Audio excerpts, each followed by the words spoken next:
저는 강환국이라고 하고, 네, 저는 12년 동안에 코트라라는 회사에 다니다가 작년 7월에 네, 나와서 이제 파이어를 선언을 했습니다. 그리고 지금은 뭐 작가, 유튜버, 뭐 강사, 그리고 이제 3프로 TV MC 이렇게 네, 활동을 하고 있습니다. 네. 그 중에서 뭐가 제일 재밌으세요? 제일 재밌는 거요? 사실 다 재밌어가지고요. 네. 뭐가 딱 재밌다고 그렇게 말씀드리기는 어렵네요. 네. 아니 파이어 하신 다음에 네. 정말 자기가 좋아하는 일을 하는 게 엄청난 행운일 수 있잖아요. 네, 그렇습니다. 네, 저도 큰 행운이라고 생각합니다. 네. 그러죠.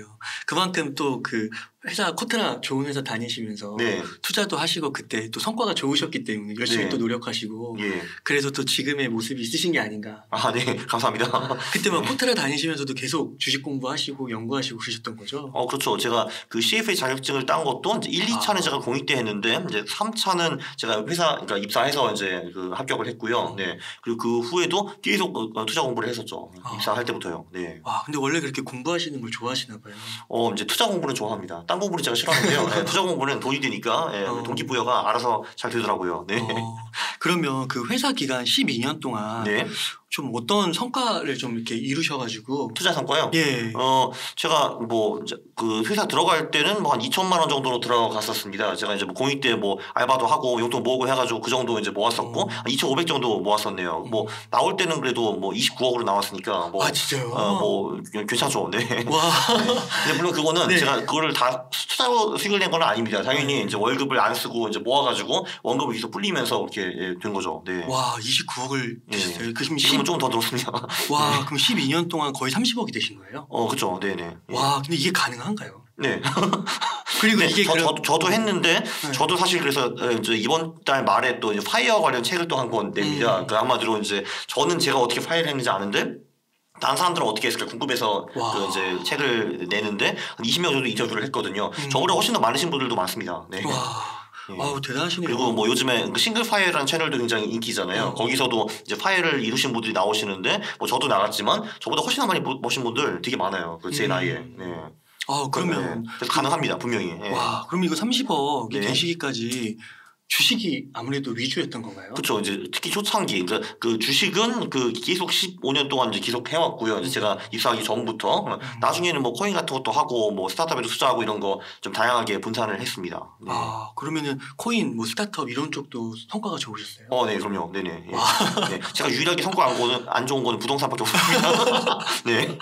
그러니까요. 그거 네. 책에 나와 있더라고요. 네네네. 그 부동산 그 하락기 때 네. 투자하시고. 그렇죠. 거기서도 제가 사실 뭐 돈을 잃은 거는 아닌데 그때 그 부동산을 안 팔고 지금까지 보유하고 있었다면은 돈을 굉장히 많이 벌었겠죠. 네.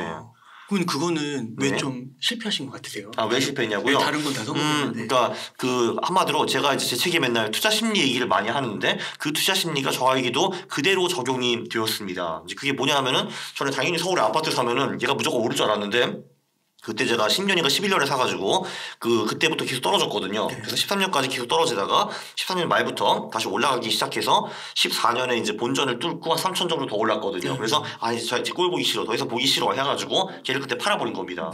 그거를 이제 유식한 말로 처분 효과라고 하는데요. 처분 효과라는 거는 얘가 이제 그러니까 올라갔을 때 조금만 벌고 파는 거를 처분 효과라고 하죠. 그러니까 왜 조금만 벌고 파냐 하면은 이게 올라갔다가 다시 내려가는 게 되게 짜증나잖아요. 그거를 피하기 위해서 조금만이라도 이익을 보고 날려버리는 게 초분 효과라고 하는데 제가 거기 그대로 걸렸습니다. 그것도 책에서 그 MDD 말씀해 주시면서 그 낙폭이 커서 내려왔다가 본전 회복하면은 얼른 팔고 싶어 하는 심리. 네, 그렇죠. 네. 근데 원래 이렇게 다시 회복하면 더 오를 가능성이 있을 수도 있는 건데. 네, 맞아요. 네, 맞아요. 네. 그거 말씀하시는 거예요? 네, 그렇죠. 네. 그러셨군요. 네. 그러면 다른 주식 투자할 때는 그런 효과가 없으셨어요?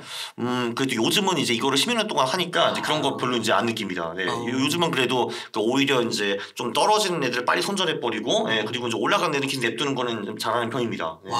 그게 어떻게 보면은 사실 그 주식시장에서 가장 그 중요한 비결이라고 할 수 있죠.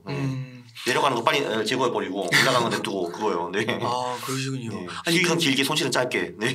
근데 그게 내려가는 거를 손절을 하는 거잖아요. 실제로 그렇죠? 손실을 확정하는 거죠. 그거 쉽지 않을 것 같은데. 근데 뭐 이제 하도 많이 해보니까 오히려 요즘 파란색 보기가 너무 싫어가지고 날려버립니다. 네. 네. 야, 대단하시네요. 근데 그렇게 해가지고 이게 30억의 결과가 있으니까 눈에 보이는 결과가 있다고 하시니까 그렇죠. 더 대단한 것 같아요. 네. 아니 그러면은 제가 사전에도 좀 이렇게 여쭤봤더니 투자하는 종목을 잘 모르신다고. 아, 네. 저는 이제 제가 투자하는 종목들을 잘 모릅니다. 그렇죠. 그게 어떻게 종목을 모르는데 투자 성과가 나올 수 있나요? 사실 어떤 종목을 사느냐보다는 이제 어떤 성격이 있는 주식을 사야 되는가 그게 훨씬 더 중요한 거거든요. 네. 그래서 사실 이제 그러니까 개별 종목 할 때 가장 중요한 거는 이 종목이 저평가되어 있나, 두 번째는 이 종목이 성장을 하는가, 세 번째는 이 종목이 우량주인가, 그 세 개를 봐야 되거든요. 근데 그 세 개를 보는 게 저 같은 경우는 이제 재무제표에 나온 지표를 보고 주로 이제 그거를 봅니다. 네. 근데 그래서 저는 이제 어떤 종목을 사는가에 집중하는 게 아니라 그 어떤 성격을 가지고 있는 주식을 사는가 그거에 집중을 하고요. 네. 그러면은 이제 이런 성격이 있는 종목을 사겠다라고 하면은 종목은 알아서 따라 나옵니다. 거기에. 네. 그래서 그 종목을 저는 사고 저는 그 종목이 무슨 종목인지 보지도 않습니다. 거의. 아, 그럼 그냥 사는 거예요? 그 기준에 맞으면? 네, 그죠. 네. 와. 네. 근데 그게 가능한가요? 네. 처음부터도 네. 그렇게 하신 건가요? 네, 처음부터 그렇게 했습니다. 15년 전부터요. 네. 와, 근데 그게 처음으로 지금은 이제 익숙해졌다고 하시지만 네. 처음으로 돌아가면 그렇게 했는데 네. 만약에 내 계좌에서 이제 파란 게 나오고 마이너스가 뜨면 네. 그거 쉽지 않을 것 같은데요. 그렇죠. 근데 이제 처음 초창기에 제가 돈을 벌었거든요. 그거 2006년, 7년 그때.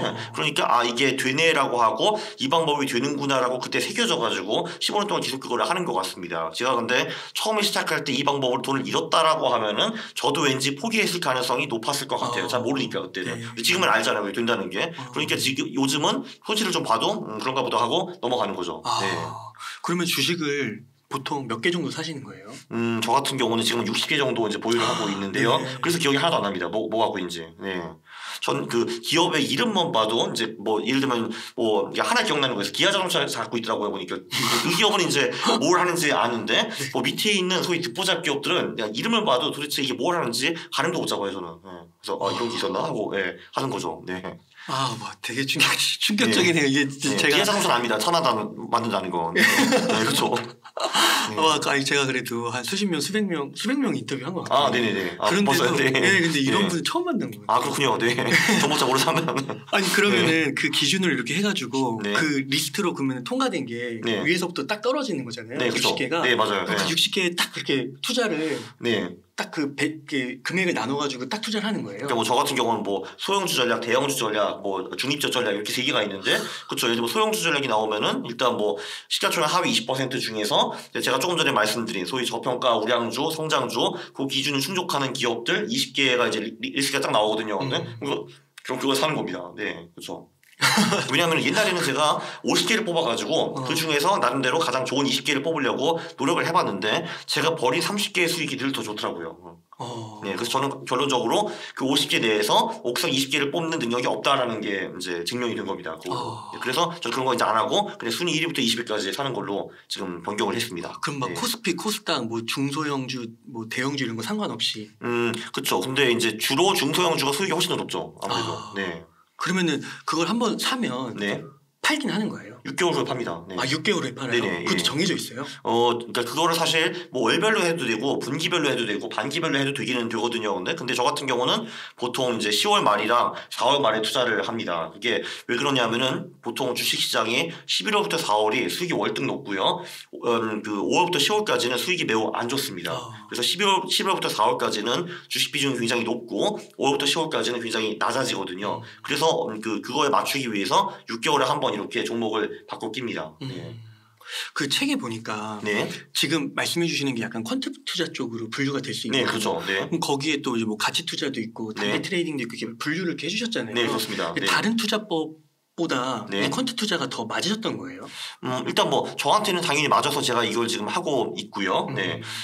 일단 퀀트 투자 같은 경우는 장점이 여러 개가 있죠. 일단 첫 번째는 이게 지금 그 전략별로 움직이는 거기 때문에 이 전략을 과거에 썼으면은 어느 정도 수익이 나올까 그거를 정확하게 이제 성과를 계산을 할 수가 있습니다. 그래서 그 보고서 물론 이제 과거에서 이 전략이 잘 통했다고 미래에서 잘 통한다는 그런 보장은 어디에도 없기는 하지만 이제 이런저런 이유로 그럴 가능성이 가능성이 꽤 높습니다. 그래서 보면은 과거에는 이 정도 수익이 났구나. 오케이 그럼 이 전략 해야겠다 해가지고 검증을 할 수가 있고요. 그리고 두 번째는 이제 가성비가 굉장히 좋습니다. 제가 이 퀀트 투자를 해가지고 종목을 뽑아가지고 실제로 투자하는데 들어가는 시간이 제 생각에 1년에 한 서너 시간 될까 말까 이 정도거든요. 1년에 2시간? 그 정도인데 그럼 저는 364, 63시간 동안은 딴 걸 할 수가 있습니다. 네. 그러니까 이제 가성비가 굉장히 좋은데 그거 대비 수익도 상당히 좋은 편이죠. 네. 그래서 이제 이런 두 개의 엄청난 장점이 있다고 저는 생각을 합니다. 네.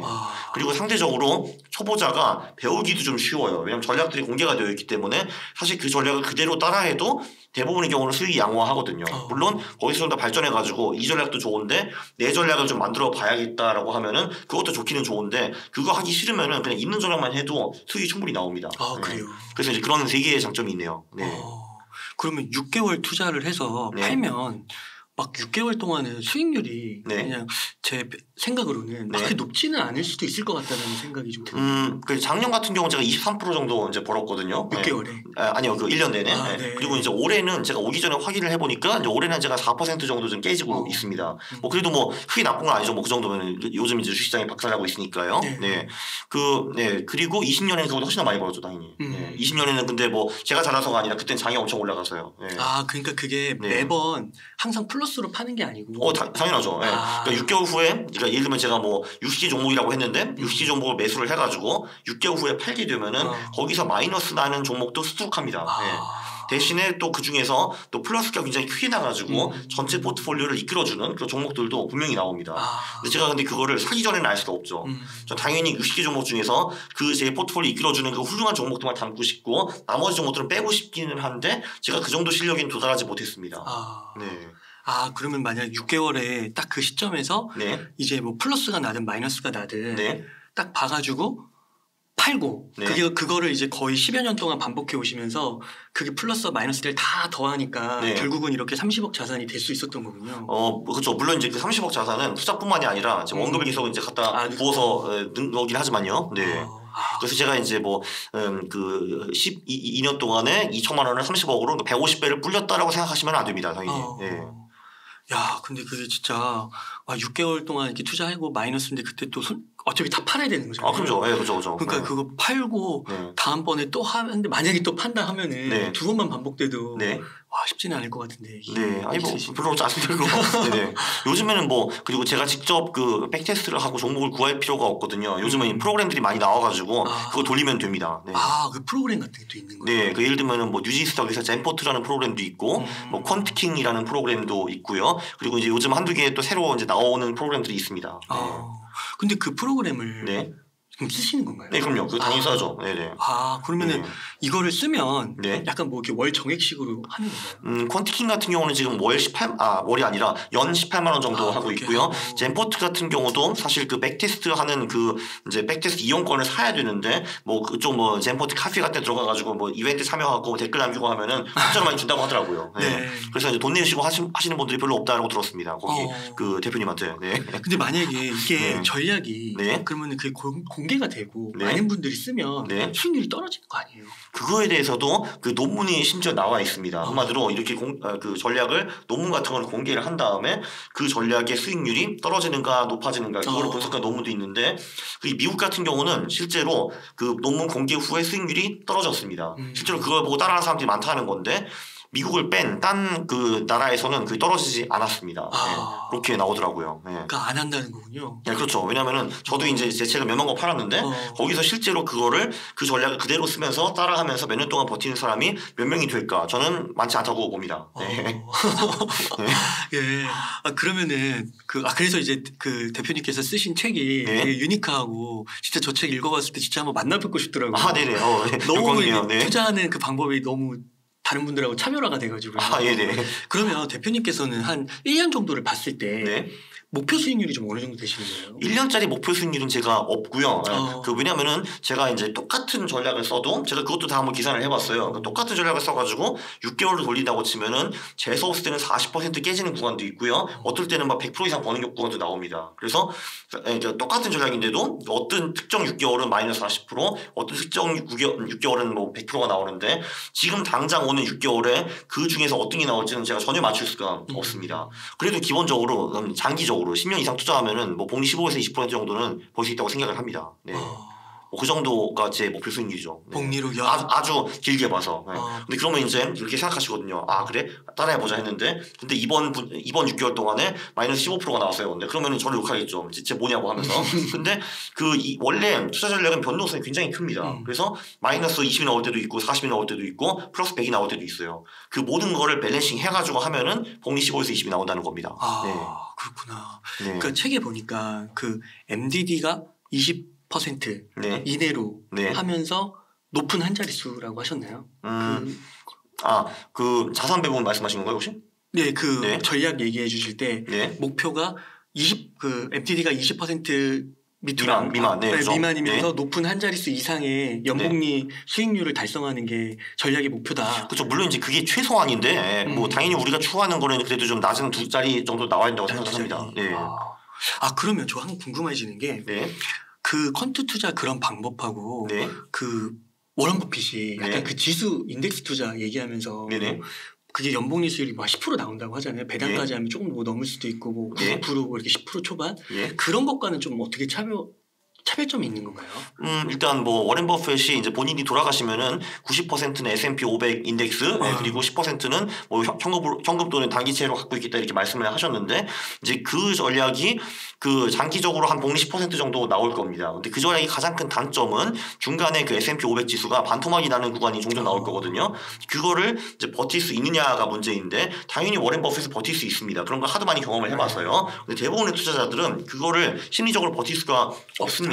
그래서 그 전략은 대부분 일반 투자자한테는 어울리지 않는다라고 보고요. 그러나 그것과 비슷한 전략으로 자산 배분 전략 같은 것이 있습니다. 그러니까 이분은 지금 S&P 500만 설명하셨는데 S&P 500에다가 채권이나 금 같은 거를 섞어 넣잖아요. 그럼 엔디디가 20% 밑으로 내려갑니다. 네. 수익도 그렇게 많이 떨어지지 않아요. 그래서 그럼 MDD가 되게 중요한 그 포인트겠네요. 그 장기 투자로 끌고 가려면. 일단 MDD가 심리적으로 굉장히 중요한 것 같은데 근데 대부분 사람들은 그 전체 포트폴리오에서 10%까지 떨어지는 건 많이 참을 수가 있는데 그 이상으로 떨어지는 것 특히 20% 이상 떨어지면 참을 수가 없습니다. 사람들이. 참을 수가 없다라는 거는 빨리 본전을 만회해야 돼라는 힘이 굉장히 강하기 때문에 그럼 이 사람들은 보통 이제 뻘짓을 많이 하게 됩니다. 뻘짓이라는 거는 이제 처음에는 그 알아서 뭐 우량주도 사고 뭐 지수 투자도 하고 이런 식으로 하다가 나중에는 잡주로 빠지거나 그 다음에는 뭐 코인으로 가고 그 다음에는 뭐 선물 옵션으로 가고 해외 선물 옵션으로 가고 거기다가 뭐 신용도 끌어들고 가족 돈도 끌어들고 이런 식으로 해가지고 패가 망신을 하게 되거든요. 근데 실제로 이제 MDD가 커져가지고 손실이 커지면은 대부분 사람들이 이성을 잃고 이런 일들을 많이 또 합니다. 그래서 우리 근처에 주식으로 패가 망신했다 하는 사람들이 그렇게 많은 겁니다. 그래서 처음부터 MDD가 작으면은 이 문제가 안 생기는데 MDD가 커지면은 이제 오기 그리고 본전 만회 심리 이런 것 때문에 이런 불상사가 많이 생기게 되는 것 같습니다. 네. 교수님 그러면 오늘 이렇게 얘기를 들으면서 한 20분 들었는데 너무 솔깃한데요. 그 이 책 거인의 포트폴리오를 좀 쓰시면서 좀 시청자분들이 이것만은 좀 알았으면 좋겠다라는 내용 한두 가지 정도 좀 소개할 수 있을까요? 일단 그 자산 배분과 동적 자산 배분으로 MDD를 무작위 줄일 수 있다라는 걸 알면 좋을 것 같고요. 네, 그리고 많은 사람들이 굉장히 고수익을 추구를 하는데 사실 복리 8에서 14%를 10에서 20년 정도 유지를 하면은 누구나 경제적 자유에 도달할 수 있습니다. 누구나까지는 아니고 그래도 뭐 정상적인 직장이 가진 사람 그 정도는 복리 8에서 14% 정도면 됩니다. 그래서 너무 욕심을 많이 갖지 말고 오히려 그거보다는 MDD를 줄이는데 많은 노력을 기울여라 이런 게 중요한 것 같습니다. 그 책에서 투자 전략 여러 가지를 좀 소개시켜 주셨잖아요. 그럼 그거를 좀 따라해도 될까요? 당연하죠. 따라하라고 쓴 겁니다. 그렇죠. 그러면 지금 말씀해주신 그런 부분들이 조금 해결될 수가 있는 거군요. MDD를 그렇죠. 이제 보통 저기 책에 나오는 전략 두세 개 정도를 함께 쓰면은 보통 MDD가 10% 미만으로 떨어집니다. MDD가 10% 미만이라는 거는 한 진짜 30년, 40년, 50년 투자를 했을 때 최악의 순간에 잃는 것이 10% 미만이다라는 겁니다. 그러면 저자님 만약에 어떤 분이 한 이제 월 소득으로 한 300만 원씩 이렇게 버는 거예요. 한 150만 원 생활비 쓰고 한 100만 원 여윳돈이 있다고 했을 때 그럼 100만 원으로 이제 주식 투자를 할 때 저기에서 나오는 투자 전략 한 두세 개를 그럼 뭐 30만 원씩 쓰는 건가요? 그렇죠. 그런 식으로 해서 뭐 6개월 아니면 1년 그때마다 리밸런싱을 사고 팔고 이렇게 하면 될까요? 만약에 그런 식으로 투자를 한다고 하면은 일단 뭐 처음에는 그 똑같은 비중으로 들어갈 거 아니에요. 1,000만 원, 1,000만 원, 1,000만 원 이런 식으로. 그럼 이제 시간이 지나면은 비중이 좀 이제 벌어질 겁니다. 이게 예를 들면 이제 첫 번째 전략은 뭐 1,200이 되어 있고 두 번째 전략은 뭐 900이 되어 있고 하면은 근데 예를 들면 또 이제 100만 원이 생길 거 아니에요. 그럼 그 100만 원은 그 세 개 중에서 부진한 전략이 집어넣으면 될 것 같습니다. 네. 부진한 전략이죠. 네, 왜냐하면은 이 세 개의 전략에 비중을 대충 맞춰가는 게 이제 목표니까요. 네. 예를 들면 얘가 1,200이고 얘가 900이니까. 얘를 100만 원 넣어줘가지고 그 1,000, 1,200 이런 식으로 맞춰가는 거죠. 네. 그러면 그렇게 세 개의 전략을 맞춰가다가 이제 빠지는 거에 더 이제 월급을 넣는 겁니다. 그러면 이렇게 맞춰가다가 6개월 있다가 세 개를 다 파는 거예요? 아니요. 저 거인의 포트폴리오 나온 전략은 안 팔고 그냥 계속 돌려줍니다. 그래요? 네, 그래서 이제 그쵸. 근데 예를 들면 그런 식으로 월급을 넣는다 하더라도 한 6개월 뭐 1년 정도 되면은 차이가 이제 많이 날 거거든요. 전략들이. 그러면은 그 전략의 비중을 다시 맞춰주면 됩니다. 예를 들면 뭐 6개월 후에 얘가 1,500이 되어 있고 얘가 1,100이 되어 있다 하면은 여기서 이제 여기서 200을 팔아가지고 이쪽으로 맞춰서 다시 1,300 이렇게 되는 거죠. 네. 그러면은 저기 거인의 포트폴리오에 나온 전략은 퀀트 전략이 아닌가요? 다 퀀트 전략이죠. 네. 근데 하면 된다 퀀트 투자라고 전책에 쓴 전략이 있는데 그거는 오로지 한국 개별주를 가지고 이제 그 퀀트 전략을 돌리는 책입니다. 네. 그래서 이제 근데 개별주 같은 경우에는 11월 4월 수익이 월등히 높고 5월 10월이 별로거든요. 근데 저기 나오는 자산 배분 전략이나 동적 자산 배분 전략은 딱히 뭐 그렇진 않습니다. 쟤는 5월 10월에도 잘 돌아갑니다. 근데 그 책에 나와 있는 전략은 그 에셋 클래스별로 주식, 채권, 금 그게 하나의 전략 아닌가요? 네, 맞아요. 네. 근데 그럼 그렇게 세 개가 있으면 근데 그걸 세 개를 쓰는 거죠? 네. 그런 다음에 이렇게 투자해서 그거는 중간에 팔지 않고 어차피 그 자체 내에서 이미 그 자산 배분이 돼 있기 때문에 그냥 가져가는 거군요. 그리고 다 ETF로 좀 구성되어 있고 그래서 그렇죠. 거인의 포트폴리오에 나온 전략들은 전부 다 ETF로만 되어 있습니다. 그래서 그렇게 하면 된다 퀀트 투자는 이제 국내 개별주로만 되어 있고요. 그러면 아까 앞서서 좀 저자님께서 소개해 주신 전략하고 이거는 조금 다른 거네요. 앞서서 6개월마다 이렇게 한 번씩 팔고 이렇게 하는 거예요. 네, 맞아요. 그건 종목입니다. 종목이고. 그렇죠. 저거는 이제 자산 배분 쪽이 되어 있는 전략이고. 그러면 저게 약간 더 다가가기가 쉽긴 하겠네요. 팔지도 않고. 그렇죠. 거인의 포트폴리오 전략들이 초보한테는 훨씬 더 하기가 쉽습니다. 네, 그렇죠. 그렇군요. 네. 예. 그리고 혹시 또 뭐 한 가지 더 좀 얘기해 주실 수 있으실까요? 일단 제가 보기에 투자에서 일단 가장 중요한 거는 그 내 돈이 들어가기 전에 언제 팔지 미리 결정을 해야 되는 겁니다. 네, 그게 이제 무슨 말이냐면은 대부분의 투자자들은 뭐 종목을 찾아요. 그래서 그거를 삽니다. 당연히 얘가 오를 줄 알고 사는데 대부분의 경우에는 근데 얘가 오를 수도 있는데 안 오를 수도 있는 거거든요. 그럴 때 어떻게 대응을 할까 전혀 모릅니다. 그래서 우왕좌왕하게 되고 이런저런 정보를 찾아보는데 답이 없거든요. 어디를 가도. 네, 그래서 이제 자멸하는 경우가 굉장히 많은데. 일단 들어가기 전에 얘를 언제 팔 것인가 그거를 먼저 정해야 되는 겁니다. 그 언제 팔 것이냐라는 거는 시간으로 볼 수도 있어요. 그러니까 예를 들면은 뭐 내가 얘를 사가지고 6개월 후에 무조건 팔겠다라고 될 수도 있고 또는 가격으로 정할 수 있습니다. 예를 들면 내가 지금 100원에 들어갔는데 뭐 80원까지 떨어지면은 무조건 선절을 하겠다. 또는 얘가 올라가면은 뭐 예를 들면 200원까지 올라가면은 거기서 뭐 10에서 20% 떨어지면은 최고점 대비 얼마 떨어지면은 팔겠다. 그거를 먼저 정하고 주식을 사야 되는 건데. 그걸 하는 사람이 거의 없습니다. 네. 이게 왜 그러냐면은 일단 우리가 그 그러니까 주식을 사기 전에는 그래도 우리가 그나마 인간처럼 생각을 할 수가 있거든요. 뭐 나름대로 계획도 짤 수 있고 그런데 일단 내 돈이 들어가 있으면은 객관적으로 이 종목이나 주식에 대해서 평가를 할 수가 없습니다. 일단 그래서 우왕좌왕할 수밖에 없고 결국은 실수를 하게 되는 건데 그거를 피하기 위해서 내 돈이 들어가기 전에 내가 중립적일 때 언제 빠져나올지 이거를 알아야 되는 겁니다. 네. 그게 가장 중요한 것 같아요. 그러면 그게 수익률, 금액하고 기간이 있다고 하면 이 두 가지를 다 보고 파는 건가요? 그거는 사람마다 이제 다를 수가 있어요. 어떤 사람이 예를 들면은 오로지 가격만 보고 이제 파는 방법도 있고 또는 이제 오로지 기간만 보고 팔 수도 있는데 중요한 거는 본인만의 뭔가 룰이 있어야 된다는 거죠. 그거에 따라서. 네. 또 이제 세 번째는 뭐냐면은 원인 그러니까 이 주식을 사는 원인이 있을 수가 있거든요. 예를 들면 가치 투자를 하면은 뭐 이 기업의 뭐 이익이 많이 불어날 것 같아서 또는 뭐 이 회사가 뭐 새로운 뭐 플랫폼을 런칭했는데 이게 잘 될 것 같아서 하는데 그러면은 그 플랫폼이 더 이상 안 되거나 이익 성장률이 이제 스톱했을 경우에는 팔아야 되는 거잖아요. 그럼 나는 어떤 시기에 이제 얘가 이제 더 이상 내가 산 이유를 충족하지 못하는가 그거를 미리 생각하고 이제 들어가야 된다는 거죠. 네. 그렇군요. 네. 근데 그 저자님께서 처음에 2천만 원으로 시작하셨다고 했잖아요. 아니요. 저는 몇십만 원부터 시작했죠. 몇십만 원으로. 그러니까 그 전부터 하셨으니까 회사 들어가셨을 때 2천만 원이고. 네, 그죠. 네. 그럼 그때부터는 이걸 좀 생활을 어떻게 하셨고 좀 뭐 이렇게 소비도 어떻게 하셨고 좀 그런 그런 거요? 네, 그런 거 좀 일단 제 생각에는 일단 1억을 모을 때까지는 소비를 절약하는 것이 가장 중요한 것 같습니다. 왜냐하면 예를 들면 제가 돈이 1,000만 원이 있다. 제가 투자의 귀재예요. 그래서 막 50%를 벌 수 있다 하더라도 그래봤자 500만 원입니다. 1,000만 원에서 50% 벌어봤자. 그래서 1억 이하에는 투자는 그렇게 중요하지 않아요. 제가 보기에는. 그거보다는 일단은 어떻게 빨리 종잣돈을 모으는가 여기에 집중을 해야 되는 것 같고요. 그리고 한 1억부터는 투자가 이제 중요해지는데 1억부터는 이제 어떻게 하면 내 수익을 올릴지 지출을 줄일지 투자 수익을 더 낼지 그 세 개가 병행해야 된다고 생각을 합니다. 그리고 10억이 넘어가면은 수입이나 지출 별로 안 중요하고요. 그때는 오로지 투자만 중요해집니다. 그렇게 3단계가 있는 것 같아요. 제가 보기에는. 그렇구나. 그럼 10억을 그 자금에다가 다 넣는 거예요? 주식에? 저는 지금 주식도 하고 있고 코인도 하고 있고 스타트업도 하고 있고 그렇습니다. 그러시군요.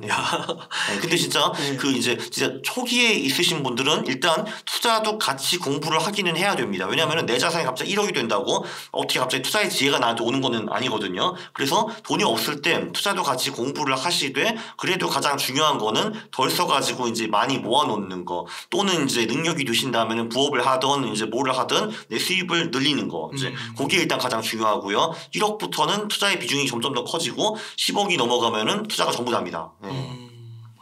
그러시군요. 그러면 그 주식은 한 요 정도 여쭤보고 이제 말씀하실 때 그 암호화폐 코인 얘기 좀 하셨잖아요. 코인 투자도 하시는 거죠? 네, 코인 투자도 하고 있습니다. 그 코인은 좀 요즘에 많이 좀 인식이 바뀌고 있는 것 같긴 한데 그래도 좀 이렇게 안 좋게 보시는 분들도 있잖아요. 변동성도 크고 좀 암호화폐에 대해서 어떻게 생각하세요?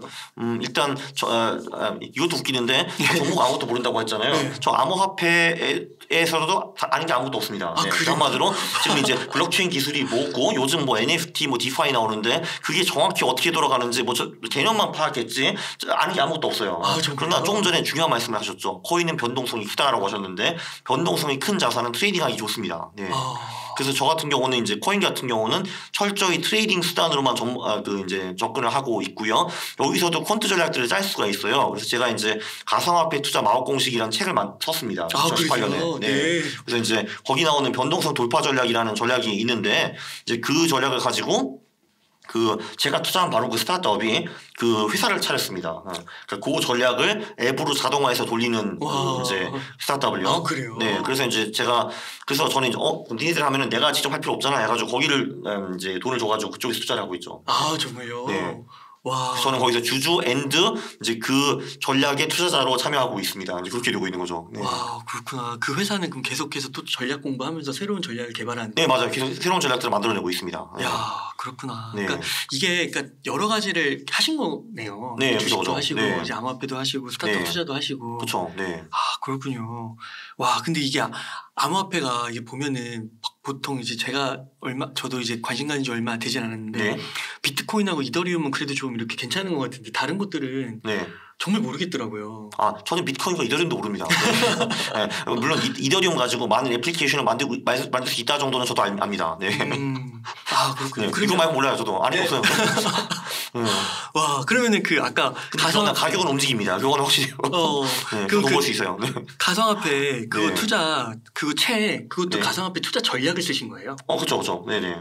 이 주식 포트 구성처럼. 그 변동성 돌파 전략이라는 거는 제가 만든 전략은 아니고 레리 윌리엄즈라고 위대한 주식 트레이더가 80년대 만든 전략입니다. 그거를 가상화폐에다 적용한 거예요? 그죠. 그렇구나. 근데 그것도 제 아이디어도 아니고 이제 시스트레이더 79라고 위대한 선생님이 계시는데 그분이 이제 가상화폐 설명을 저한테 5분 정도 들으시다가 그럼 그 전략이 될 것 같은데요? 라고 말씀하시더라고요. 실제로 잘 되더라고요. 그게. 그렇구나. 그러면은 이게 만약에 이제 어떤 분이 한 급여 300만 원부터 시작을 한다고 했을 때 주식하고 암호화폐 비율은 좀 어느 정도 가져가면 좋아요? 그러니까 이제 여기서도 그 암호화폐를 지금 뭐 이제 투자해서 보유한다는 건가요? 그러니까 장기 보유. 네. 트레이딩이니까. 네, 그냥 트레이딩과 장기 보유의 수익 패턴은 완전히 다릅니다. 다르니까. 네, 네. 그러니까 뭐 장기 보유라고 하면은 저는 보통 3에서 5% 정도로 말을 합니다. 네. 왜냐면은 이제 우리가 장기 보유하는 자산은 말 그대로 장기적으로 올라야 되는 자산이거든요. 저는 주식은 장기적으로 거의 무조건 오를 거라고 봅니다. 네. 왜냐면은 지금 이 세상에 70억 명이 존재를 하는데 그 중에서 한 몇십억 명은 기업을 위해서 일하고 있고 그 기업에서 하루 8시간 동안에 어떻게 돈을 더 벌지 그것만 궁리하잖아요, 사실은. 그러니까 대부분의 기업들은 이익이 착착 이렇게 올라갑니다. 이렇게. 그렇기 때문에 저는 주식은 장기적으로 우상향한다고 보고 있습니다. 물론 단기적으로는 안 그럴 때도 있지만요. 근데 암호화폐는 이제 무슨 근거로 얘가 계속 장기적으로 우상향할 수 있는지 그거를 제가 아직 잘 모르겠습니다. 제가 어리석어서 그럴 수도 있어요. 예. 그렇기 때문에 거기서 너무 많은 금액을 베팅하는 거는 안 좋다고 보고 그리고 변동성도 굉장히 큽니다. 그런 것도 좀 있죠. 예. 그래서 3에서 5%라고 생각을 합니다. 저는. 장기 보유할 때는. 네. 그러면 단기 트레이딩을 할 때는 자금이 얼마 정도로 갖고? 그거는 전략에 대해서 완전히 다르죠. 그러니까 내가 정말 기똥차 전략이 있어가지고 이렇게 우상향하는 전략을 만들 수 있다라고 하면은 내 그 자산의 상당 부분을 거기다 투입할 수 있죠. 네. 그러면은 그 암호화폐 단기 트레이딩 하실 때는 뭐 기술적 차트 분석 이런 것도 하시는 건가요? 그러니까 처음에는 초창기에는 변동성 돌파 전략을 하고 그 다음에는 그 스타트업이 변동성 돌파 전략을 만드는 앱을 만들어서 글로 들어갔고 지금은 근데 거기 이제 또 상위 버전 전략이 있는데 그 상위 버전 전략은 저도 잘 모릅니다. 저는 그 사람들 믿고 그냥 하는 겁니다, 그냥. 그래요. 근데 거기도 콘트 전략이에요, 확실히. 그건 확실하죠. 그래서 수익률이 괜찮으셨어요? 네네네. 예.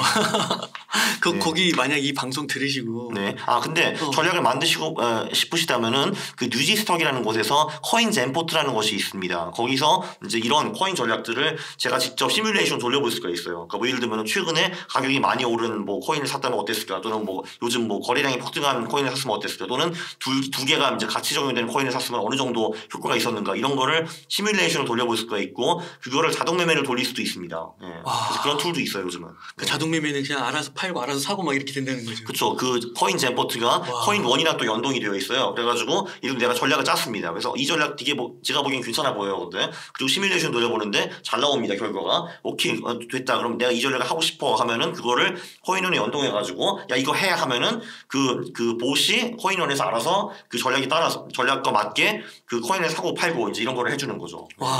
지금 근데 그게 코인 젠포트가 지금 베타 버전만 나왔는지 자동 매매가 완전히 구현되는지 그걸 제가 확인을 해봐야 되는데 그거는 그 시간 문제일 거라고 봅니다. 지금 자동 매매까지 되는지 잘 모르겠어요. 베타 버전 혹시 나와 있거든요, 여기 지금. 그렇습니다.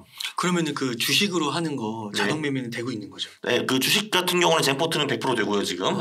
퀀트킹도 지금 말을 했습니다. 그렇죠. 자동 매매 되는 거요. 네. 그게 자칫 잘못하면은 그 알고리즘에 맞게 매매를 한다고 하지만 돈을 잃게 되면 좀 이렇게 불만을 제기하는 고객분들도 있을 것 같은데요. 네. 그렇지 않을까요? 물론 알고리즘을 한다고 해서 돈을 늘 버는 게 아니라고 이미 강조를 했습니다. 그러니까 예를 들면 개별 투자력 같은 경우는 진짜 반기마다 마이너스 40% 나올 수도 있어요. 그렇죠. 네. 그렇구나. 근데 그거는 딴 전략도 다 똑같습니다. 그러니까 이게 되게 말씀을 들으면서도 뭔가 되게 신세계예요. 그러니까 이게 별거 없어요, 진짜 이거. 그러니까 이게 진짜 이렇게 뭔가 이렇게 따르고 어떻게 보면 되게 쉽잖아요. 심플하게. 네, 맞아요. 근데 이게 막상 하기가 되게 어려운 것 같은 그 마음의 심리적 부담, 그 진입장벽이라고 해야 되나? 그런 게 좀 느껴지네요. 저는 사실 오히려 반대로 뭐 나름대로 종목을 연구해가지고 하시는 분들이 도대체 무슨 근거로 주식을 사고 파는지 그저 모르겠어요, 사실. 그래요? 네. 전혀 몰라요, 저는. 아니 재무제표 보시고 회사 가서 뭐 또 면담도 하시고 이러면서 미래의 성장성을 보고 막 투자하고 그러신 거 아닐까요? 그쵸. 근데 그거를 무슨 그거로 미냐 이거 네네. 그렇군요. 그러면은 그 저자님께서 그 이제 이번에 거인의 포트폴리오를 내셨고 그 전에도 이제 퀀트 투자도 책 쓰셨고 또 이제 또 쓰고 있어요. 또 쓰고 계시고. 그러면 그 책을 읽었을 때 그거를 좀 그대로 혹시 독자분들 중에서 실천을 해가지고 좀 이렇게 또 좋은 이렇게 뭐 후기 같은 거 말씀해 주시는 분들도 있으신가요? 무지 많죠. 무지 많아요. 네. 지난번에는 뭐 뜬금없이 뭐 본인은 그 제 전략들을 시가총액 하위 10% 초소형주에서만 뭐 30억을 했다라는 분도 계세요. 그래서 이제 몇십억 보셨다고 땡큐 하려고 저한테 이제 수사 주시더라고요. 그런 분도 계셨어요. 정말요? 네. 근데 이런 분들도 있는 걸로 저는 알고 있습니다. 네. 그러니까 예, 저한테는 아무래도 그래도 사실 많이 벌었다 하시는 분들이 많이 오시고요. 이제 엄청 깨졌다고 저한테 욕하러 오신 분들은 아직까지는 많이 못 봤어요, 제가. 있기는 네. 했어요. 그러니까 저한테 대놓고 온 사람이 없었거든요. 근데 제가 딴 루트로 그렇게 해서 이런 사람도 있다라고 들었어요. 네네. 예. 야, 그렇구나. 네. 이게 진짜 와, 되게 흥미롭네요. 그러면 또 하나 좀 궁금한 게 그 작년까지 2020년 코로나 이후부터 작년까지는 어떻게 보면 좀 장이 좋았다고도 좀 볼 수 있잖아요. 특히 20년부터 21년기 상반기까지 되게 좋았죠. 좋았다고. 예. 근데 특히 이제 하반기부터 좀 안 좋아지더니 올 초에 좀 안 좋았잖아요. 그럴 때도 이게 변함이 없는 건가요, 전략에? 그러니까 이제 그 개별주 전략 같은 경우에는 하락장이면 무조건 같이 깨집니다. 그거는 피할 수가 없어요. 그런데 자산 배분 전략은 대부분의 경우 그 하락장이 오든 대하락장이 오든 크게 상관없이 다 버텨냅니다. 네. 그러니까 그게 뭐 금도 있고 막 채권도 있고 막 이러니까. 네, 맞아요. 그러니까 그건 올라갈 수 있으니까 그렇게 되는 거죠. 그러니까 그거는 이제 그냥 단순한 자산 배분 전략이고 또 동적 자산 배분 전략이라는 게 있는데 이거는 이제 최근에 수익이 많은 자산을 투입을 하고 최근에 이제 수익이 안 좋으면 얘네들 정말 팔아버리고 안전 자산으로 넘어가고 뭐 이런 전략들이 있거든요. 특히 얘네들은 잘 버팁니다, 하락장에. 네. 그렇군요. 그렇죠. 그러면은 아까 그 개별 종목으로 그 펀드 전략을 꾸렸을 때는 이렇게 장이 안 좋으면 이게 다 떨어지면 박살납니다, 당연히. 그러면 이제 이렇게 장이 안 좋기 전에 전략을 짰다고 하면 어떻게 대응해야 돼요? 그렇기 때문에 저 같은 경우는 그 개별주 펀드 전략에 절대로 제 자산을 전체를 배팅을 하지 않습니다. 일부만 배팅을 하죠. 나머지는 이제 동적 자산 배분 이런 식으로 해가지고 그 포트폴리오 NDD를 관리를 합니다. 물론 지금도 저도 제 그 개별주 펀드 전략은 깨지고 있습니다. 당연하죠. 한번 기본적으로 개별주 펀드 전략은 그 주가 지수가 있으면은 그거 플러스 몇 % 이렇게 보시면 돼요, 그냥. 근데 지수가 50% 떨어졌다라고 하면은 얘도 뭐 50%까지는 아니겠지만 뭐 그래도 30-40% 떨어지는 건 당연한 겁니다. 그렇구나. 그러니까 이게 기본적으로 그 시장 평균에서 플러스 알파를 추가하려고 하는 거군요. 개별주 펀드는 그런 거고요. 자산 배분은 그거보다는 좀 절대 수익을 내려고 합니다. 절대 수익이라는 거는 장과 크게 상관없이 지속적으로 좀 안정적인 수익을 내가는 거죠. 그러면 그 개별 전략하고 개별주 종목하고 이 자산 배분 전략하고는 어느 정도 좀 비율로 가져가면 좋을까요? 뭐 그거는 사실 이제 딱히 이제 솔루션이 없기는 한데 지금 제가 새로 쓴 책에는 제가 어떻게 주장을 하려고 하냐면은 이제 일단 자산 배분을 먼저 해놓은 다음에 그 자산 배분 내 주식 비중이 있잖아요. 그 주식 비중을 컨트로 돌리라 이렇게 하고 있습니다. 근데 전반적인 자산 배분 전략에는 주식 비중이 보통은 한 적으면 25% 뭐 많으면 35% 40% 이 정도까지 나오거든요. 그래서 이제 자산 배분을 해가지고 그 비중만 컨트롤 돌리라. 나머지는 그냥 자산 배분을 유지를 하라. 이런 식으로 제가 지금 새 책을 쓰고 있습니다. 그렇구나. 그러니까 전체적으로는 자산 배분 전략을 쓰고 어차피 주식이 들어가니까. 네, 그죠. 근데 그 주식 비중을 예를 들면 이제 거인의 포트폴리오는 그냥 뭐 스파이 같은 뭐 ETF로 그냥 넣어버렸거든요. 근데 그러면 복리 10% 벌 수가 있는데 펀트 전략을 넣으면은 이제 거기서 10%가 아니라 20% 이상을 또 벌 수가 있는 거거든요. 그래서 주식 비중에서의 수익이 더 늘어나는 거죠. 그러면은 자산 배분 포트폴리오 전체 수익이 늘어나는 거죠. 그렇게 되는 거죠. 근데 NDD는 낮은 편으로 유지가 되는 거고요. 그래서 그런 식으로 제가 지금 그 절충한 그 전략을 만들고 지금 그걸로 책을 쓰고 있습니다. 그러니까 그 전략은 과거 백테스트를 돌려가지고. 당연하죠. 네네. 그럼 그 백테스트를 할 때도 약간 기간별로 설정하는 거에 따라 조금씩 다를 수 있잖아요. 좀 어떻게 설정을 하세요? 최대한 긴 기간이 좋기는 하고요. 왜냐하면 최대한 긴 기간이 있어야지 그 중간에 이제 많은 경제 패러다임들이 있을 거거든요. 그거를 전부 다 한번 경험하는 그 백테스트가 가장 좋고요. 근데 그러니까 한국 개별주 백테스트 같은 경우에는 어차피 데이터가 2000년 후밖에 없습니다. 그 전의 데이터는 좀 상당히 그 믿기가 좀 어렵다라고 봐야 되고요. 특히 IMF 전 데이터는 뭐 그 당시만 해도 사실 이제 회계나 그 재무제표 이런 것들이 그 질이 많이 떨어질 테니까요. 한국 개별주는 2000년 후부터 보는 게 좋고 저는 자산 배분 전략 같은 경우는 한 50년 정도 데이터가 있습니다, 보통.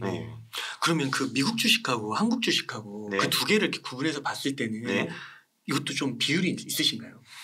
사실 뭐 이것도 가장 좋은 거는 그 이제 그 한국 주식과 그 미국 주식은 그 분산 투자 효과가 상당히 꽤 있습니다. 왜냐면은 그 이게 사이클이 있는데 선진국 사이클이 있고 개도국 사이클이 있거든요. 2010년대는 선진국 사이클이었어요. 선진국 주식이 잘 나갔고 2000년대는 개도국 사이클이었습니다. 그때는 개도국 주식이 훨씬 더 잘 나갔고요. 그래서 뭐 브릭스라는 단어도 만들어지고 막 그랬는데 또 반대로 90년대는 다시 또 선진국 사이클이었고 뭐 그러거든요. 80년대는 다시 또 개도국 사이클이었고 뭐 이랬는데 그렇기 때문에 결론적으로 그냥 반만 투자하는 것이 좋습니다. 사실 한국, 미국 이것도.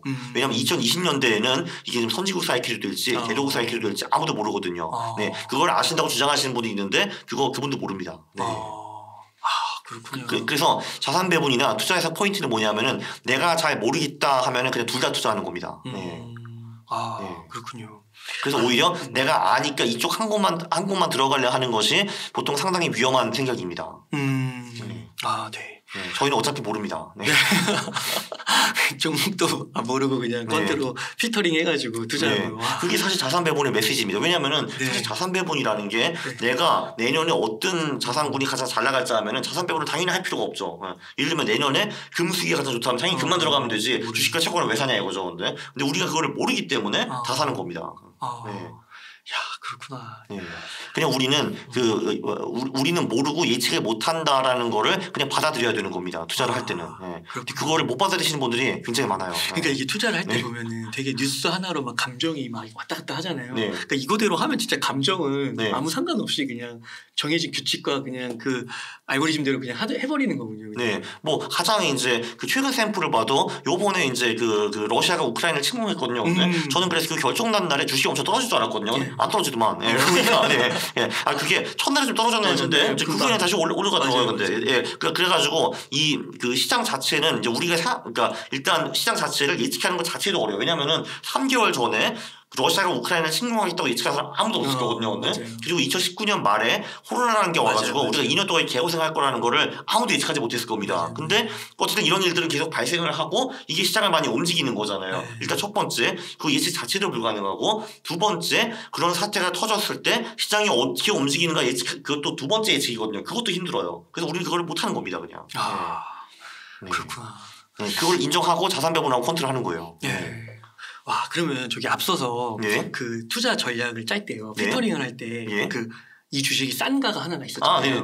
근데 여기서 하나 좀 궁금한 게 싼 거면 이게 약간 뭐 성장주라든지 뭐 성장주 중에 뭐 바이오 같은 거 있잖아요. 아직 그 적자인데 퍼 엄청 높은 거예요. 안 걸립니다. 그런 거 안 걸려요? 그렇죠. 그렇구나. 그렇죠. 그래서 예를 들면 이제 저 같은 경우는 그 저평가를 뭐 퍼, PBR, PCR, PSR 이런 지표로 제가 이제 뽑아내는데, 그렇죠. 그런 가치주 전략에는 얘네들이 안 걸립니다.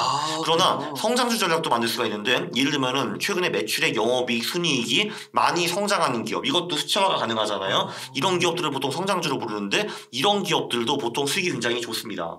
이런 데는 바이오주들이 걸릴 수가 있죠. 그리고 또 이 두 개를 합칠 수도 있습니다. 왜 요즘 이제 뭐 3프로 같은 데 가보면은 그런 말이 많이 나오거든요. 이 기업의 펀더멘털이 좋고 성장도 아직 살아있는데 그 밸류에이션도 낮은 기업, 이런 기업들을 사야 됩니다라고 많이 말씀을 하시거든요. 요것도 수치화가 가능합니다.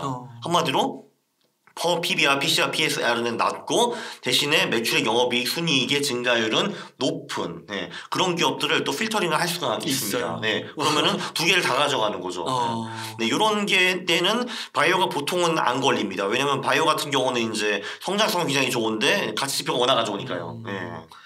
그러니까 이게 전략이 굉장히 다양하군요. 네, 맞아요. 그래서 그냥 가치주 전략을 만들 수도 있고 성장주 전략을 만들 수도 있고 가치 성장주 전략을 만들 수도 있고요. 또는 우량 가치주 전략을 만들 수도 있어요. 그런 식으로 해가지고 전략들이 되게 많이 나옵니다. 그래서 그 전략으로 이제 다 백테스트를 최대한 긴 기간으로 해서 돌려가지고 그거를 현대에서 적용을 하는 거군요. 그렇죠. 그리고 여기서 이제 본인의 취향이 드러날 수가 있습니다. 왜냐면 어떤 사람은 가치주를 선호하고 나는 그레이엄이나 버핏의 후예야 하는 사람도 있을 거고 또 어떤 사람은 그까지 같이 퍼 같은 밸류시 뭐가 중요해 성장으로 들어가야지 하시는 분들이 있을 거거든요. 오케이, 좋습니다. 그러면은 이제 전자는 소위 가치주 위주로 포트폴리오를 퀀트 포트폴리오를 만들면 되는 거고 후자는 이제 그 성장주 포트폴리오를 만들면 되는 거고요. 또 이렇게 절충한 두 개 다 봐야 되지 않겠어 하시는 분들은 가치 성장주 포트폴리오를 만들면 되는 겁니다. 그래서 본인의 스타일대로 이제 퀀트 포트폴리오를 만들어 가지고 투자를 하면 됩니다. 그 또 퀀트 그 투자 전략에 관한 네. 연구 보고서 같은 것도 많이 나오나요? 주로 이런 게 논문 같은 걸로 많이 나옵니다. 네, 그래서 저도 사실 이 전략을 다 만든 게 아니라 논문 같은 거 보고 이제 힌트를 얻은 거죠. 네. 또 자체적으로 또 연구를 엄청 많이 하시더라고요. 그 유튜브 채널 가보니까요. 요즘 좀 너무 안 한 것 같은데 또 이제 들어가 봐요 저도. 네. 요즘은 주로 이제 어떤 연구를 하냐 하면은 제가 이제 3프로 TV에서 MC로 활동을 하고 있으니까 거기 나오신 분들이 이런저런 주장을 많이 하시거든요. 근데 그 주장이 그 계량적으로 맞는가 이런 거를 주로 하고 있거든요. 뭐 예를 들면은 최근에 이제 홍춘욱 박사님 등등이 나오셔가지고 허스피 PBR가 떨어질 때는 그때는 들어갈 좋은 타이밍이다라고 주장을 하셨거든요. 근데 제가 실제로 테스트를 해보니까 이게 맞네 이렇게 나왔어요. 네. 또 이제 다른 분들 나오셔가지고 미국의 뭐 장기와 단기 금리 차가 역전이 되면은 이제 그게 매우 안 좋다라는 말씀하셨는데 저거는 제가 테스트를 해보니까 글쎄 잘 모르겠는데 이런 식으로 나왔습니다. 그것도 글쎄 모르겠는데요. 네? 글쎄 모르겠는데로 나왔어요. 네, 그러니까 이제 그거는 맞아요. 그렇게 장단기 금리차가 역전이 되면은 미국의 그 경기 침체가 오는 거는 맞거든요. 그러나 경기 침체 이퀄 하락장은 또 아닙니다. 네, 그렇죠. 네. 근데 이제 보니까 그 장단기 금리차가 역전이 되었을 때 꼭 하락장이 오는 거는 아니더라고요. 그런 거를 이제 제가 이제 그분들 하신 말씀 유심히 듣고 맞나 안 맞나? 오케이 집에 가서 테스트 해봐야지 해가지고 테스트를 해본 그런 거 좀 하고 있습니다. 야, 그렇구나. 그러니까 이게 이제 살아있는 공부죠. 어떻게 보면은. 그러네요. 아니 근데 그 전문가분들도 어떻게 보면 공부하시고 나름 그 데이터 연구하셔가지고 그런 결론을 내서 가지고 오신 걸 텐데 하신 분도 있고 안 하신 분도 있다는 거죠. 그리고 이 데이터라는 게 사실 또 어떤 관점에서 보느냐에 따라서 좀 미묘하게 달라지고요. 예를 들면 그 장단기 금리차를 발표하신 분도 그 장단기 금리차가 역전되면은 그 미국 경기 침체가 온다고 했지 하락장이 온다고 말씀하시지는 않으셨습니다. 그러니까 그분의 말도 맞고 제 말도 맞는 겁니다. 그렇죠. 또 경기 침체가 근데 저는 사실 경기 침체 관심이 없거든요. 아니 제가 미국 사람도 아닌데 경기 침체 오르면 내가 알 게 뭐야. 저는 이제 그 주식이 오르든 내리냐 이게 중요한 거죠. 저한테는. 그냥 투자자니까 그렇잖아요. 그래서 그렇게 미묘하게 이제 차이가 있다라는 거를 제가 이제 집에 가가지고 이제 확인을 해보는 거죠. 그 오시는 패널분들이 엄청 긴장하셔야 될 것 같은데요. 근데 그분은 그걸 이제 모르실 수 있어요. 제 이름 안 보실 수 있거든요. 그래서 그런 식으로 이제 제가 근데 뭐 저도 이제 그 공부만 할 수 있는 게 아니라 딴 것도 하기 때문에 천천히 이렇게 해보고 있습니다. 그래서 이걸 통해서 저도 굉장히 많이 배우고 있습니다. 그러면 막 그 애널리스트 보고서나 뉴스나 이런 것들은 잘 안 보고. 안 보죠. 진짜요? 야, 완전히 상식이 깨네요. 그런 거 왜 봐요? 요즘은 근데 좀 봅니다. 왜냐면 3프로 TV에서 MC를 그 전에 안 봤어요. 제가. 근데 이렇게 방송 나와도 되나요? 네? 지금 이렇게 하시는 거 나와도 되나요? 크게 상관없어요. 그 전에는 제가 그쵸 진짜 뭐 제가 독일에서 근무를 할 때는 이제 독일 뉴스를 주로 봤습니다. 그게 제 접이었으니까요. 근데 그때만 해도 진짜 뭐 증권 금융 뉴스는 하나도 안 봤어요. 진짜. 와 그런 거 안 보고서 투자가 된다는 거죠. 그럼요 당연하죠. 그 거시지표 뭐 인플레이션 이런 것도 막 안 보시고 막.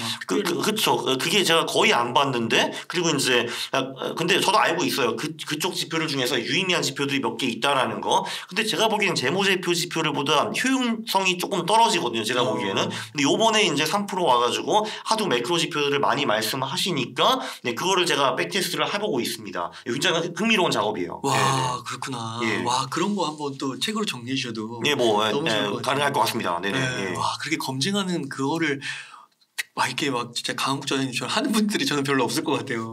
그렇죠. 이제 근데 보면은 이제 거기 나오신 분들이 이제 물론 본인의 주장, 이제 산업에 대한 뷰 이런 것도 많이 주장을 하시는데 거기 보면은 그분들이 군데군데 던지는 지표들 같은 게 있어요. 보면은 이름 조금 전에 그런 뭐 그 미국 그 장단기 금리 역정 이런 거 그런 거는 집에 가가지고 제가 찾아보면서 이제 돌리면 되는 거죠. 그게 실제 맞나 안 맞나 이런 거. 와, 오늘 이렇게 말씀을 들으면서 정말 와 완전 180도 다른 투자법을 배운 것 같아요. 그리고 뭐 예를 들면은 최근에 이제 신문에도 뭐 이런 기사가 나왔어요. 이제 어떤 교수님이 지금 50억을 모으셨는데 그분은 뭐 주로 이제 매출액이나 순이익이 뭐 연 평균 20% 이상 성장하는 기업에만 투자를 하셨다 이렇게 나왔거든요. 그런 것도 예를 들면 백테스트를 돌릴 수가 있습니다. 참고로 그거 좋은 전략이에요. 그 전략. 그 매출액과 순이익이 20% 이상 그 올라가는 기업에만 투자를 하는 거. 그것도 퀀트 투자 일종이겠네요. 그렇죠. 이제 그러니까 한마디로 그분이 물론 그것뿐만이 아니라 딴 것도 보셨을 것 같기는 한데, 근데 저 같은 경우는 그걸 딱 보고 아 그래? 그럼 야 이게 맞나 한번 이제 백테스트를 돌려보자, 시뮬레이션 돌려보자 하는데 맞네, 굿 하면은 또 하나 새로운 전략이 나오는 겁니다. 그렇게. 그래서 이렇게 일상생활, 신문 또는 뭐 이렇게 경제 전문가나 뭐 이제 뭐 심지어 애널리스트들이 주장하는 그런 이제 내용도 이제 어느 정도는 다 이제 시소화해가지고 시뮬레이션을 직접 돌려볼 수가 있습니다. 그럼 그게 맞냐 안 맞냐, 맞으면 이제 어느 정도 성과가 나는가 그런 거를 다 분석을 해볼 수가 있어요. 그러니까 그런 거 제가 이런 걸 하는 겁니다, 그냥 집에서. 네. 그러니까 그런 걸 돌릴 수 있는 툴, 그 젠포트라고 하셨네요. 그런 뭐 젠포트도 있고 퀀티킹도 있고, 그렇죠. 퀀티킹도 있고 거기다가 이걸 넣고 해보면 되는 거고. 맞아요. 근데 그건 있겠네요. 이게 해보시는 분이 별로 없을 거예요. 제가 보기에는. 그냥 그런가 보다 믿는 거죠, 그냥. 근데 이 방송을 들으시고 남을 믿으면 안 됩니다. 저는 너무 흥미로워가지고 소액이라도 한번. 어떤 거? 소액이라도 한번. 소액. 자기나 해보세요. 이게 원래 돈을 투입해야지 사람이 공부를 하는 겁니다. 그래서 그리고 또 한 가지 그 아까 60개를 하셨다는 게 조금 이해가 되는 게 이런 면역일지 모르겠는데, 아까 그 뭐 매출액이 뭐 연간 20% 이상 상승하는 기업에 투자하겠다 했을 때 처음 그 순위로 했을 때 만약에 앞에 뭐 한 개, 두 개만 몰빵해서 투자하는 거는 좀 무서울 것 같아요. 네, 그렇죠. 근데 한 60개 정도로 하면은 괜찮을 것 같기도 하고. 네, 맞아요. 그 참고로요, 우리 워렌 버핏 형님도 한국에서 한때 본인의 거의 전 재산을 투자했던 거 아세요? 2004년에? 아, 그래요? 네, 놀랍죠. 그게 그 이제 그분의 스노볼이라는 자서전에도 나오고 그분이 하신 인터뷰에도 그 말이 나오는데, 한국 주식에 1억 불 이상 투자했다라는 말이 있어요. 개인 돈으로 그것도. 근데 1억 불이면 별거야. 그분 자산이 1,000억 불인데라고 하실 거잖아요. 근데 그 1,000억 불 중에서 99.9% 이상은 벽시 주식에 들어가 있어요. 그래서 본인이 막 쓰고 뺄 수 있는 돈이 아니에요. 그냥 본인 소유자일 뿐이지. 근데 이제 그 1억 불은 진짜 자기 돈. 이거를 한국 주식 갖다 박으셨거든요. 근데 어떻게 박았냐 하면은 이분도 그때 퀀트 투자를 했습니다. 퍼랑 PBR가 낮은 기업, 부채비율이 낮은 기업 20개라고 아예 거기다 대셨어요. 이렇게. 그리고 이제 거기서 이제 그분이 샘플로 되신 기업이 대한제본이라는 기업이거든요. 대한플로어밀즈라고 하는 기업인데, 그 기업도 제가 찾아보니까 2004년대에 4만 원이었는데 한 3년 후에 24만 원까지 갔어요. 그러니까 왜냐하면 워낙 터무니없이 저평가된 기업이기 때문에 얘가 재평가를 받으면서 6배 올랐던 거죠.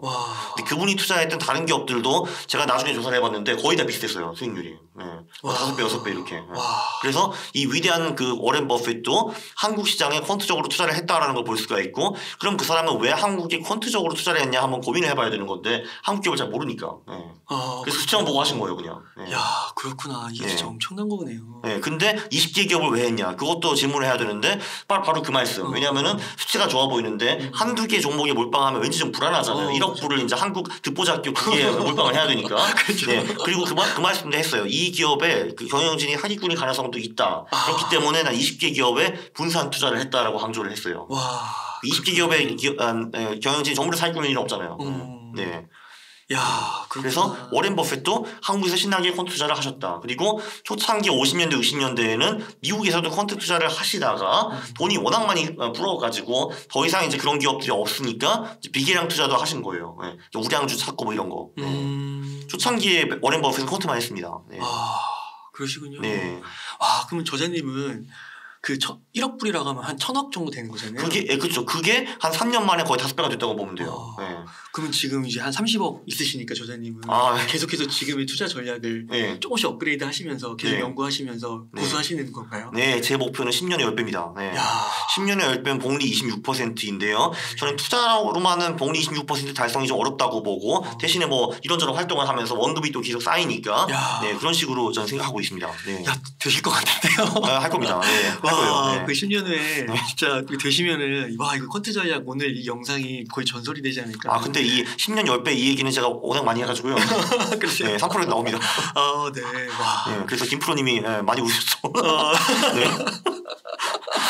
근데 진짜 26%면은 워런 버핏이 한 20% 정도 되지 않나요? 그래서 저는 사실 현실적으로는 제가 26% 달성하기 어렵다라고 보고요. 근데 그 대신에 이제 제가 지금 뭐 책도 팔고 강의도 팔고 하면서 언급이 생기잖아요. 그것도 들어가니까 거기. 이거 갑자기 이거 좀 뜬금없는 질문일 수 있는데 네. 조사님은 그 10년에 만약 그렇게 큰 돈 버시고 네. 그러시면 뭐 하고 싶으세요? 궁극적으로. 일단 첫 번째는 그 트레이딩 아카데미를 하나 만들고 싶습니다. 그게 뭐냐 하면은 일단 저희가 그 학교라는 것이 있는데 저는 그 학교가 왜 존재하는지 잘 모르겠어요. 네. 그러니까 이제 어차피 이제 오케이 학교에서 졸업하는 사람 중에서 1, 2%는 학계로 갑니다. 뭔가 연구를 하기 위해서 나머지 98%는 돈 벌러 나가거든요. 근데 그럼 왜 학교에서 돈 버는 기술을 가르치지 않고 쓸데없는 거 가르치냐 이거예요. 근데 그래서 저는 그냥 중학교 졸업한 애들을 긁어 모아가지고 트레이딩을 가르칠 겁니다. 돈 버는 방법을요. 그러니까 왜 중학교냐 하면은 저 사실 초등학교 졸업 때 생각을 했는데 이게 지금 한국이 의무 교육이 9년이잖아요. 그러니까 초등학생들 졸업해서 나가면은 교육부가 택배를 올 것 같아요. 귀찮아. 그럼 안 해. 그렇기 때문에 중학교 졸업한 애들은 더 이상 학교를 갈 의무가 없기 때문에 우리 아카데미 와가지고 트레이딩을 배우면 되는 겁니다. 그러면 한 3년 정도 이제 가르치는데 근데 저는 이제 이거를 걔네들만 좋으라고 하는 게 아니에요. 당연히 삭수를 보고서 이놈 잘하네 하면 내 돈을 맡길 겁니다. 걔한테. 그럼 제 돈도 불려주고 그래서 저도 벌고 그럼 당연히 그 수익의 일부를 나누겠죠. 걔한테. 걔도 돈 벌고 걔는 돈 버는 기술도 배우고 돈도 벌고 저도 돈을 벌고 이런 걸 생각을 하고 있습니다. 네. 그리고 제가 두 번째로는 제가 최스랑 바둑을 굉장히 좋아하기 때문에 제 이름을 단 최스랑 바둑 대회를 만들 겁니다. 네. 강원국배 뭐 이런 거. 네. 와 바둑도 좋아하세요? 네, 바둑은 제가 뭐 한 아마 5단 정도 두는데 엄청 잘 두시네요. 잘 두는 건 아마추어 치고는 그럭저럭 두는 편인데 뭐 사실 뭐 프로페셔널 낄 수가 없어요. 그래도 그 20 몇 급? 24급인가요? 네, 그러니까 바둑에서는 보통 가장 못 두는 게 18급이라고 보는데요. 뭐 유럽은 30급까지 있는데 그 아마 5단이면 뭐 그러니까 제가 뭐 잘 둘 때는 뭐 프로한테 한 석점 정도 이제 적고 뒀는데 그 석점이 정말 어마어마한 차이입니다. 제가 절대로 극복할 수 없는 차이죠. 네. 야 그러시군요. 아니 근데 그 독일에서 되게 공부 잘하시고 아니요 공부는 제가 굉장히 선택적으로만 했습니다. 제가 한참 공부했어요. 아니 그 제가 영상 이렇게 보니까 영상 좀 봤을 때 그 되게 부자분들하고도 많이 공부하시고 어마어마한 부자분들 옆에 있고 그거는 제가 그냥 그 학교를 다녔을 때 그 학교가 이제 그 부자 동네에 있어서 이제 부자들을 많이 접근한 것 같습니다. 네 독일 부자들이요. 네. 그런데도 불구하고 그 학교가 약간 왜 배우는지 모르겠다는 것인가요? 독일 학교는 좀 예외인가요? 독일 학교는 한국 학교보다는 낫습니다. 왜냐하면 그래도 거기는 어떻게 토론하는가 방식 같은 거를 배우고 직접 생각하는 방법을 배우고 해가지고 그래도 거기는 그래도 좀 교육적인 면이 많이 있다고 생각하는데 그래도 거기도 경제나 금융에 관련한 교육이 너무 부족하다고 저는 생각을 합니다. 네. 그렇죠. 그거는 일부러 안 가르치는 것도 있는 것 같아요. 네. 야. 트레이딩 학교 되게 기대가 되네요. 정말 10년 후에 그러니까 10년 전에도 이루어지실 수 있는데 10년이라 생각한다면 꼭 이루셨으면 너무 좋겠어요. 근데 사실 이게 제가 만든 것도 아니고요. 그 혹시 리처드 데니스라고 혹시 아세요? 터틀이라고 혹시 들어보셨습니까? 네. 터틀. 터틀 트레이딩. 네네네. 그게 이제 리처드 데니스라는 전설적인 트레이더가 있어요. 그분도 몇백 불을 몇억 불로 뿌리신 분이거든요. 이분도 이제 본인 파트너랑 배팅을 했어요. 야 우리는 트레이더라는 걸 키울 수 있겠는가 없는가. 본인은 할 수 있다고 했고 파트너는 그건 재능이다라고 했거든요. 그러면은 싸우지 말고 우리 23명을 모아가지고 한번 키워보자라고 한 게 그 터틀 트레이딩 스쿨이에요. 한마디로 근데. 그래서 거기 계신 분들이 거의 다 성공을 했어요. 그래서 결론 트레이더는 키울 수 있다라는 거였어요. 네. 그렇구나. 네, 그래서 제가 거기서 이제 힌트를 얻어왔죠. 네. 그래. 근데 그분들도 전부 다 20대, 30대, 40대 되는 소위 어른들이었거든요. 좀 안타깝다. 왜? 그러니까 예체능 하시는 분들은 전부 다 10살 미만에 시작을 하잖아요. 뭐 양구 금메달리스트 중에서 난 24살에 시작했으면 이런 사람 없잖아요. 근데 왜 트레이닝하고 투자하는 건 20대 시작해야 되냐 이거죠. 너무 늦잖아요. 아깝잖아요. 그게. 네. 10대 애들이 훨씬 더 이제 흡수력이 빠를 텐데. 그 바둑도 보면은 진짜 그 바둑은 절대로 10살 후에 시작한 사람 없어요. 네, 당연히. 네.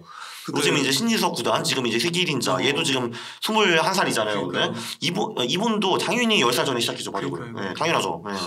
그러니까 그 이창호 뭐 구단이나 이세돌 구단도 어느 정도 한 30대 넘어가면 금방 은퇴하시더라고요. 맞아요. 그분들의 피크가 보통 20대 중반에서 20대 후반인데 근데 보통 투자를 배우는 게 빨라야 20대 초반에 시작하는 경우가 많거든요. 얼마나 안타까워요 이게. 이게 말이 안 되거든요. 제가 보기에는. 네, 그렇습니다. 가장 영민할 때 딱 해야 되는데. 그렇죠. 사실 그래서 저는 초등학교 졸업하면서 하면 딱 좋다고 생각을 하거든요. 왜냐하면은 제 생각 초등학교에는 배우는 게 좀 있습니다. 글 쓰는 법도 배우고요. 뭐 그래도 덧셈 뺄셈 정도를 하면은 세상에 그러니까 사는데 도움이 되더라고요. 제가 보기에는. 중고등학교부터는 이제 지식 자체로는 저한테 도움이 게 별로 없어요. 사실. 영어 빼고. 네. 그죠. 네. 아, 네. 네, 미적분 같은 거 저 지금 하나도 모릅니다. 네. 기억나는 게 아무것도 없어요. 근데 저 사는 데는 그 지장이 하나도 안 됩니다. 그게. 아, 네. 그 저자님 그 영상 보니까 네. 되게 그 독일어 책도 있고 영어 책도 있고 원서 다 읽으시더라고요. 네, 그렇죠. 그런 거 도움이 됐죠. 네. 야, 대단하신 것 같아요. 그런 거 안 읽는 사람이 태반이니까. 그러면서 투자하는 분들도 태반이고. 아무래도 좋은 양질의 논문들은 다 영어로 나와 있고요. 미국 교수들이 미국 대학에서 쓰는 거고, 그리고 보통 전 세계 교수들은 이제 그거를 베껴가지고 요 전략이 우리나라에도 통하는가 그 정도로 보통 많이 합니다. 신기하게도 미국이 벗어난 딴 나라에서 이럴싸한 그러니까 새로운 전략이 나온 게 없어요. 왜 그런지 저도 잘 모르겠습니다. 네. 와, 그러니까 제가 오늘 저자님 말씀을 이렇게 쭉 들으면서 진짜 뭔가 이렇게 투자의 방법이 굉장히 다양하다라는 걸 알게 되고 그리고 이렇게 어떤 전략 뭐 나쁘고 뭐 이렇게 뭐 도박이고 이런 거에 대한 편견 이런 걸 함부로 좀 붙이면 안 되겠다. 돈만 벌면 됩니다. 네. 그리고요, 이 퀀트 투자가 절대로 맞는 기법은 아니고요. 다른 분들이 하는 기법도 있잖아요. 뭐 가치 투자도 있고 차트를 보면서 하는 투자도 있고 매크로 이렇게 경제 지표 보는 투자도 있고 그냥 정보 매매하는 것도 있고 이것도 다 잘하면은 돈이 됩니다. 근데 잘해야 된다는 게 중요하고요. 근데 퀀트 투자는 잘하기가 상대적으로 조금 더 쉽습니다라고 저는 생각을 해요. 네. 와, 그래서 이 방송을 좀 들으시는 분들 가운데서 진짜 좀 뭐 트레이딩이라든지 퀀트라든지 기존에 이제 가치 투자 워런 버핏 이런 말씀을 너무 많이 들은 분들이 오히려 많을 것 같아서 한국에서는 그래서 거기서 조금 더 이렇게 다른 시각을 갖고 접근을 해봐도 되게 좋을 것 같아요. 오늘 말씀을 들으면서 저는 강원 기자님 또 유튜브 채널 가고 이러면 공부를 너무 많이 하시니까 그리고 역사적으로 검증도 하시고요. 실제로 데이터를 갖고 숫자로 갖고 얘기를 하시니까 그래서 그런 부분들은 정말 배워야 될 점 같아요. 우리가 너무 말로만 하는 것 같기도 해가지고. 네네. 예. 그럼 저자님 그 오늘 이렇게 1시간 동안 인터뷰 우선 너무 감사드리고 혹시 마지막으로 좀 해주고 강조하고 싶은 말씀 혹시 있으실까요? 마지막으로요. 네. 일단 제가 보기에는 그 워렌 버핏이 그 가장 중요한 룰로 말한 게 이게 있죠. Don't lose money. 돈을 잃지 말아라라고 했고 두 번째 룰이 Don't forget rule number one. 그러니까 첫 번째 룰을 까먹지 말아라고 했는데 여기서 워렌 버핏이 왜 돈을 많이 벌어라라고 하지 않고 돈을 잃지 말아라고 했는지 한번 깊게 생각해 보는 것이 중요할 것 같습니다. MDD를 줄이고 손실을 최소화하는 게 이게 결국은 이기는 방법입니다. 그 MDD에 대해서 책에서 또 제시해 주셨고 강조를 많이 합니다 제가. 다양하게 제시하고 있으니까 꼭 한번 정독하셔가지고 몇만 건 팔리셨다고요? 그 거인의 포트폴리오는 글쎄 지금 한 6만 7만 건 정도 팔린 것 같네요. 어마어마하게 팔렸네요. 그러니까 이렇게 많이 보신 분들이 있으니까 그 또 똑같이 같이 따라가셔야 되니까 보셨으면 너무 좋겠네요. 저자님 그럼 이렇게 정리해도 될까요? 그럼요. 이렇게 해서 거인의 포트폴리오의 저자이신 강환국 저자님을 모시고 이야기를 나눠봤습니다. 긴 시간 동안 유익한 인사이트 많이 나눠주셔서 감사의 말씀드립니다. 정말 고생 많으셨습니다. 감사합니다.